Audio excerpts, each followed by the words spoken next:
আগের পর্বে আপনাদের দেখিয়েছিলাম গুয়াহাটি থেকে আমরা বেরিয়ে কিভাবে শিলং হয়ে আর জোয়াই হয়ে স্নপডেঙে এসে পৌঁছলাম। গোটা জার্নিতে আমরা দেখিয়েছিলাম বাই রোডে কিভাবে গুয়াহাটি থেকে সোজাসুজি স্নপডেং এসে পৌঁছবেন। তাই গুয়াহাটি থেকে ডাউকি বা স্নপডেং পৌঁছানোর পার্ট 1 ব্লগটা কিন্তু দেখতে ভুলবেন না। এই পর্বে থাকবে সুন্দরী স্নপডেঙে ঘোরাঘুরি, এশিয়ার ক্লিনেস্ট রিভার উমগটকে একদম কাছ থেকে দেখা, বিখ্যাত সাসপেনশন ব্রিজে ওঠা, আর আমরা কোথায় ছিলাম এবং কি কি খাওয়া দাওয়া করলাম থাকবে তার সমস্ত তথ্য। এছাড়া যারা অ্যাডভেঞ্চার প্রেমী তাদের জন্য কিন্তু এখানে প্রচুর অ্যাক্টিভিটিস রয়েছে, তাই জানতে হলে পুরো ব্লগটা কিন্তু স্কিপ না করে দেখতে হবে।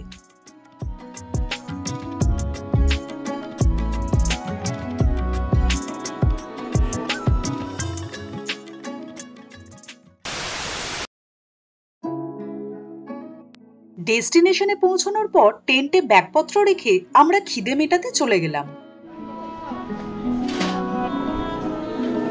আমরা একটা নিয়েছি হচ্ছে ভেজ থালি আর একটা নন ভেজ থালি। তো নন ভেজ থালিতে 2 পিস চিকেন দিয়েছে, একটা বেশ সুন্দর টমেটো দিয়ে কাঁচা লঙ্কা দিয়ে একটা সুন্দর চাটনি মতো দিয়েছে। এটা দিয়েছে হচ্ছে এখানে স্যালাড, ভাত, ডাল দিয়েছে, পাঁপড় দিয়েছে। আর ভেজ থালিতে শুধু এইটা এক্সট্রা আছে, এটা আলু চোখা টাইপের, সুন্দর খেতে। থালি ছাড়াও লাঞ্চে ম্যাগি টোস্ট পেয়ে যাবেন। হ্যালো, গুড ইভিনিং, সবার কি খবর? আমরা এখন বাড়ির মধ্যে আছি, সরি টেন্টের মধ্যে আছি। আর একজন টেন্ট নিয়ে একটু স্ট্রাগল করছে হালকা। বাইরে বিশাল জোরে হাওয়া হচ্ছে, বসেছিলাম একটু, কিন্তু এত হাওয়া দিচ্ছে কান পান পুরো ঠান্ডা হয়ে যাচ্ছে। তাড়াতাড়ি ঢুকে পড়েছি টেন্টের মধ্যে, গিয়ে টেন্ট বন্ধ করে দিয়েছি, উপরে লাইট লাগিয়ে দিয়েছি। এখন বাজে 5:30 মতো বাজে, কিন্তু বাইরে পুরো ঘুটঘুটে অন্ধকার, যার জন্য তোমাদের কিছু দেখাতে পারলাম না। সন্ধেবেলায় কনকনে ঠান্ডার মধ্যে গরম গরম চায়ে চুমুক দিতে আমরা রেডি হয়ে গেলাম। এরপরে চলে গেলাম আমাদের আসল উদ্দেশ্য বারবিকিউর দিকে। এবারে আমরা গরম গরম বারবিকিউটা খাবো। প্যাক করে নিয়ে এসেছি, নদীর ধারে বসে বারবিকিউ। আর কোল্ড ড্রিঙ্কসটা কোথায়? এটা হচ্ছে আমার কোল্ড ড্রিঙ্কস।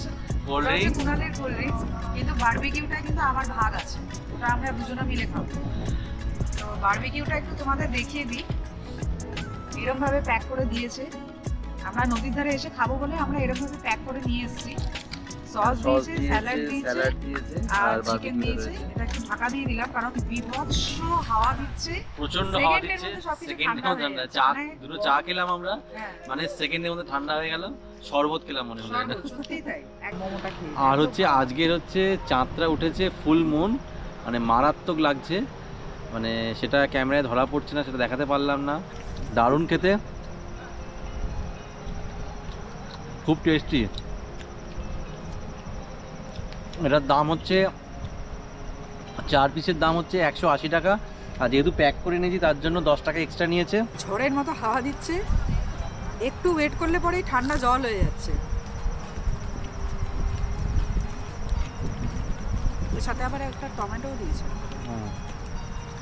আর সাথে আছে কোল্ড ড্রিঙ্কস, 20 টাকার কোল্ড ড্রিঙ্কস, এখানে দাম হচ্ছে 30 টাকা।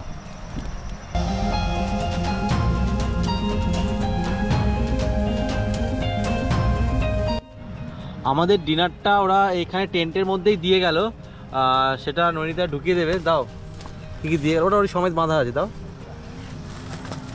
এই থালা প্লাস্টিকের মধ্যে বেঁধে দিয়েছে, এই একটা ডাব্বা আর একটা ডাব্বা, এইটা, এই দুটোর মধ্যেই সব কিছু আছে।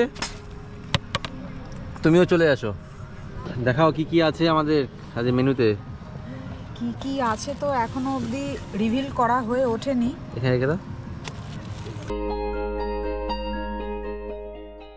মেনুতে ছিল ভাত, ডাল, আলু ভাজা, সবজি আর একটা দারুণ খেতে কষা মাংস। এই হচ্ছে আজকের আমাদের ডিনার। একই সাথে সব মেখে নিয়েছি, পুরো ডালটার মধ্যে স্মোকি ফ্লেভার রয়েছে, দারুণ লাগছে। আর চিকেনটাও টেস্ট করলাম, দুর্দান্ত দুর্দান্ত, মানে দুর্দান্তই লাগছে। আমি ভাবছি নৈতার ভাগেরটাও চিকেনটাও আমি খেয়ে নেবো। আর এটা কিন্তু প্যাকেজের মধ্যে ইনক্লুডেড, ঠিক আছে? ডিনার আর ব্রেকফাস্টটা হচ্ছে এই প্যাকেজের মধ্যে ইনক্লুডেড। হ্যাঁ, ডিনার আর ব্রেকফাস্টটা প্যাকেজের মধ্যে ইনক্লুডেড, এটার জন্য কোনো এক্সট্রা পেমেন্ট করতে হবে না।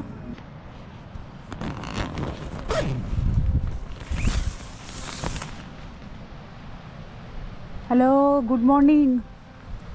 Good morning from Dawki.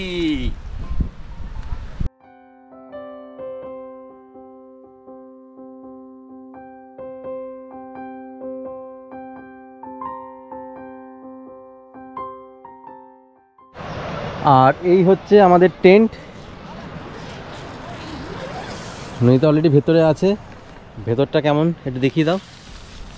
ভেতরটা বলতে বেসিক জিনিসগুলো রয়েছে, যেমন এখানে বালিশ দিয়েছে, 3টে বালিশ আছে।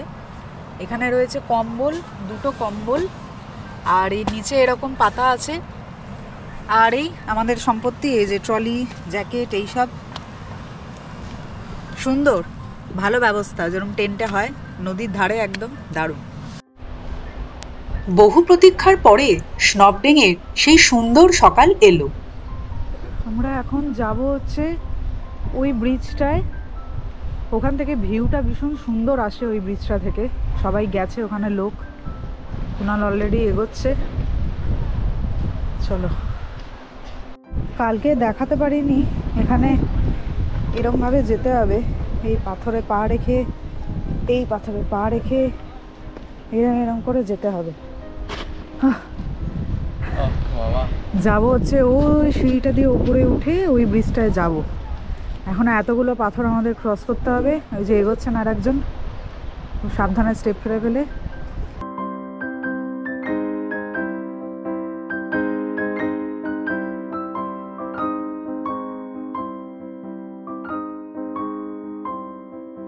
এই হচ্ছে সেই ব্রিজটা যেটা দেখাচ্ছিলাম তোমাদের ওই নিচে থেকে। ব্রিজটা কিন্তু হ্যাঙ্গিং ব্রিজ, মানে সাসপেনশন ব্রিজ, নড়ছে, মারাত্মক লাগছে। এটা আবার আর এক রকমের অ্যাডভেঞ্চার। আমি এখনো নদীর পাড়ে আছি, নদীর মধ্যে যাইনি, পড়লে পরে নদীর উপর পড়বো আর কি। এই ব্রিজ থেকে হচ্ছে এই ভিউটা আসছে। জলের কালারটা শুধু একবার দেখো তোমরা, বিউটিফুল। দূরে সূর্য উঠেছে।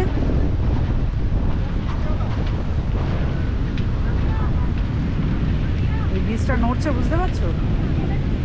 Suspension bridge.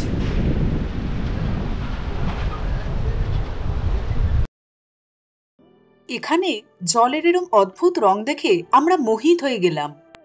এই দৃশ্য দেখার জন্যে প্রত্যেকবার বহু দূর থেকে অনেক পর্যটক আসেন। একবার পাখির চোখে পুরো স্নবডেঙকে দেখে নেওয়া যাক।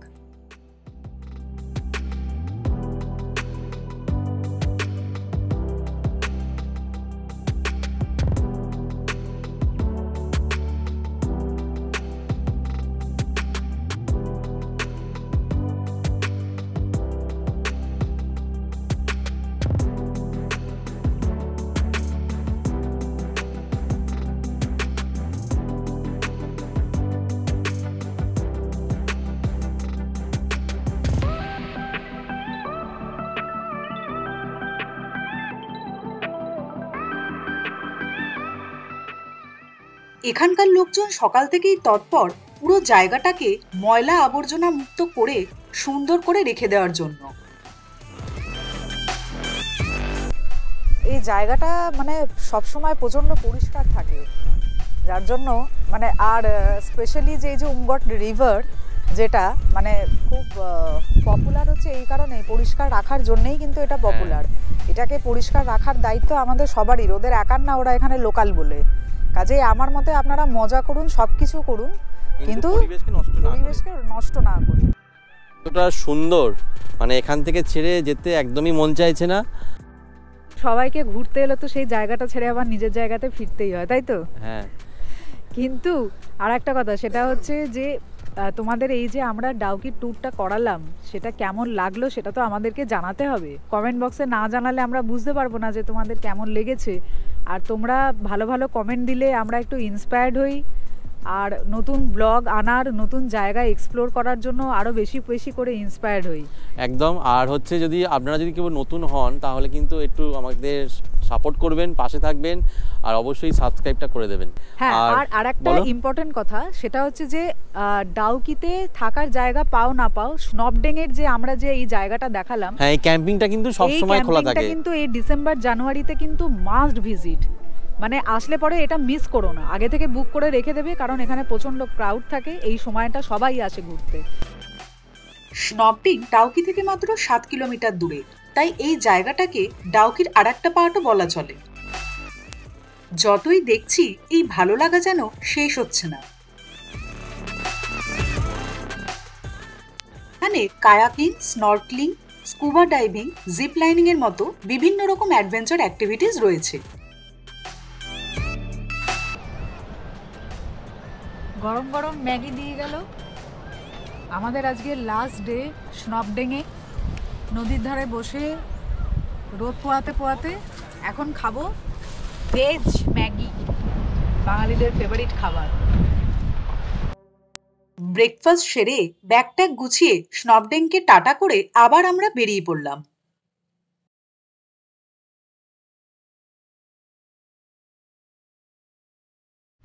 আমরা গুয়াহাটি থেকে আসার সময় এই সোজা রাস্তাটা দিয়ে এই দিক দিয়ে চলে গেছি। এইখানে একটা সাইনবোর্ডও দেওয়া আছে, ওয়েলকাম টু দারাং আর স্নপডেং। স্নপডেং এই মোড় থেকে হচ্ছে 4 কিলোমিটার, মাত্র 4 কিলোমিটার। আবার সেই জোয়াইয়ের সুন্দর রাস্তা ধরে এগোতে থাকলাম। জোয়াই বাজার এটা। মার্কেট বসেছে দেখো। হ্যাঁ, স্নপডেং এ যেতে হলে কিন্তু এই জোয়াইয়ের ওপর ক্রস করেই যেতে হবে। ফ্রেশ কমলা লেবু বসেছে, ইরানের কমলা লেবু, গোলমরিচ, নানা রকমের মশলা, সোয়েটার।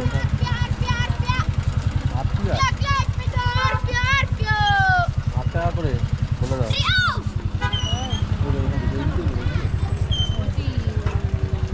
এখানে সব ভর্তি ভেজিটেবলস, পুরো প্রচুর লেটুস রয়েছে দেখতে পাচ্ছি। জোয়াই বাজারটা কিন্তু খুব দমদমে একদম।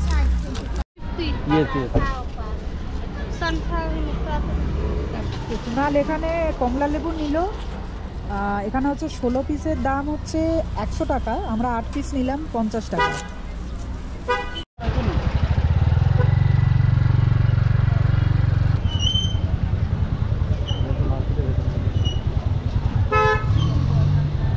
মাছ বিক্রি হচ্ছে, এদিকে পোড়া মাছ বিক্রি হচ্ছে, সত্যি মাছ।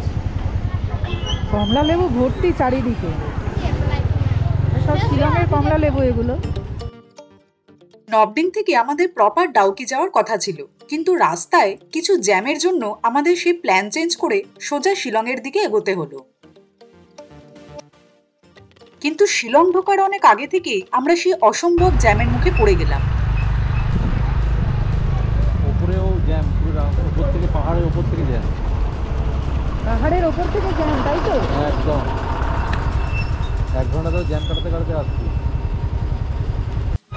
ডাউকি না গিয়েও আমাদের নিস্তার নেই, এই জ্যামটার কথাই বলা হয়েছিল, যার জন্য আরও তাড়াতাড়ি বেরোলাম শিলংয়ের রাস্তা ধরার জন্য, কিন্তু সেই আলটিমেটলি জ্যামে পড়তেই হলো। আজকে কি হয়েছে জানি না, অন্য কোনো সময় এরকম হয় কিনাও জানি না, তবে এই জ্যাম যে কোথায় শেষ হবে আমরা কিছুই বুঝতে পারছি না। লাস্ট 30 মিনিট 40 মিনিটের ওপর থেকে এরকম জ্যামই রয়েছে। অবশেষে শিলংয়ের কিছুটা কাছাকাছি আসতে পেরে খুশি হলাম।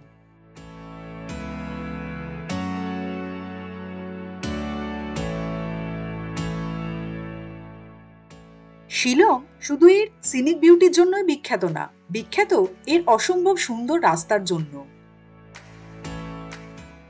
আর সেটা আমরা শিলং ঢোকার কিছুক্ষণ পর থেকেই টের পেলাম। চারিদিকের সবুজ সাদা মেঘ আর মোলায়েম রাস্তা যেন আমাদের হাতছানি দিয়ে শিলংয়ে ডাকছে।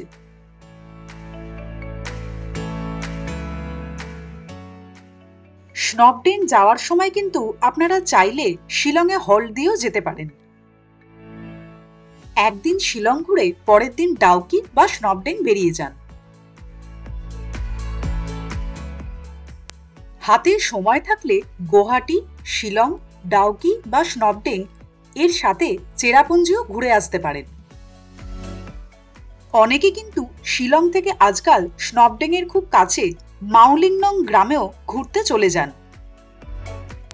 মাউলিংনং ইউনেস্কো থেকে এশিয়ার ক্লিনেস্ট ভিলেজের অ্যাওয়ার্ড পেয়েছে। আমাদের হাতে সময় কম থাকার জন্য আমরা শুধু স্নপডেং আর শিলংই আপনাদেরকে ঘুরিয়ে দেখালাম। শিলং ঢুকে যাওয়ার পর আমরা আমাদের হোটেলের উদ্দেশ্যে গুটি গুটি পা বাড়ালাম।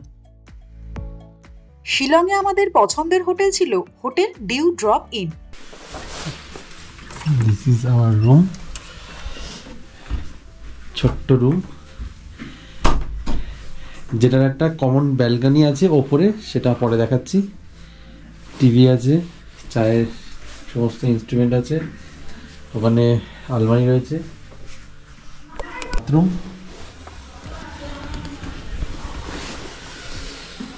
বাথরুমটা অনেকটা বড়, গিজার ফিজার সবই আছে।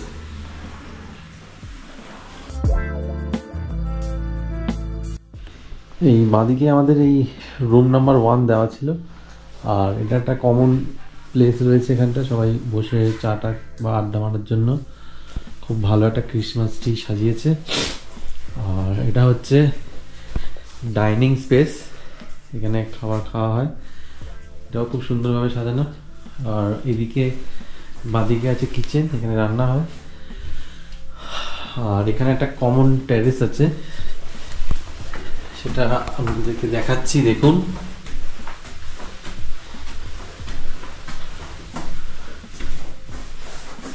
এইখানে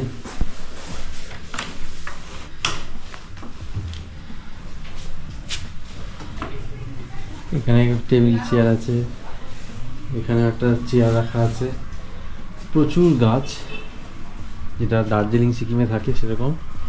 এখানে একটা ক্রিসমাস ট্রি আছে, সন্ধে হয়ে গেছে।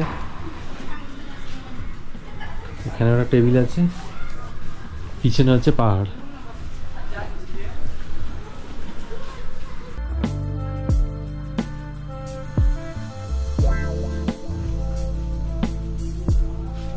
একদম এখানে বাটার দেওয়া, এখানে মিক্স ফ্রুট জ্যাম, পাউরুটি দেওয়া। কটা আছে? 4টে পাউরুটি দেওয়া আছে, আর ওখানে টোস্ট করে নিতে হবে।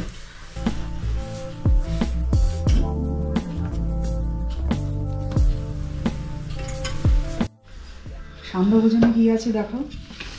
ম্যাগি আছে, আর এগ ম্যাগি, তাই এগ ম্যাগি আছে, ভেজিটেবল আছে। আর এটা আমাদের কমপ্লিমেন্টারি দিয়েছে হচ্ছে ক্রিসমাসের জন্য একটা কেক দিয়েছে, সুন্দর, এটা খুব ভালো লাগলো।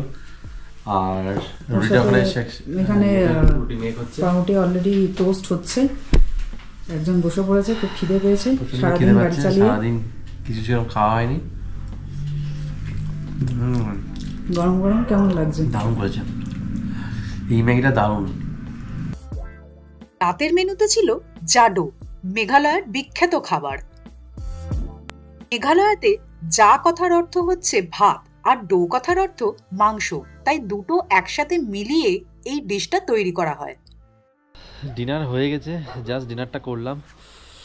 খুব হেভি ডিনার ছিল, আমি অল্প খেলাম, বাদ বাকিটা ফ্রিজে রেখে দিলাম। বললো যে আপনি সকালবেলা খেয়ে নেবেন। রান্নাটা এসছি ভিউটা দেখানোর জন্য, জাস্ট দেখুন আপনারা। আমাদের হোটেল থেকে পুরো শিলংয়ের ভিউটা অসাধারণ লাগছিল। সারাদিনে এতটা রাস্তা জার্নির পর আমরা খুব তাড়াতাড়ি ঘুমের দেশে চলে গিয়েছিলাম। পরের দিন খুব সকাল সকাল উঠে আমরা শিলংয়ের একটা অফবিট জায়গায় আপনাদেরকে নিয়ে যাব। শিলংয়ের এলিফ্যান্টা ফলস, 7 সিস্টার ফলস তো সবাই ঘুরেছেন, কিন্তু এই জায়গাটায় ঘুরে দেখেছেন কি? তাই এই জায়গাটা ঘুরে দেখার জন্য কিন্তু আমাদের সাথে পরের ব্লগে থাকতে হবে। কি থাকবেন তো?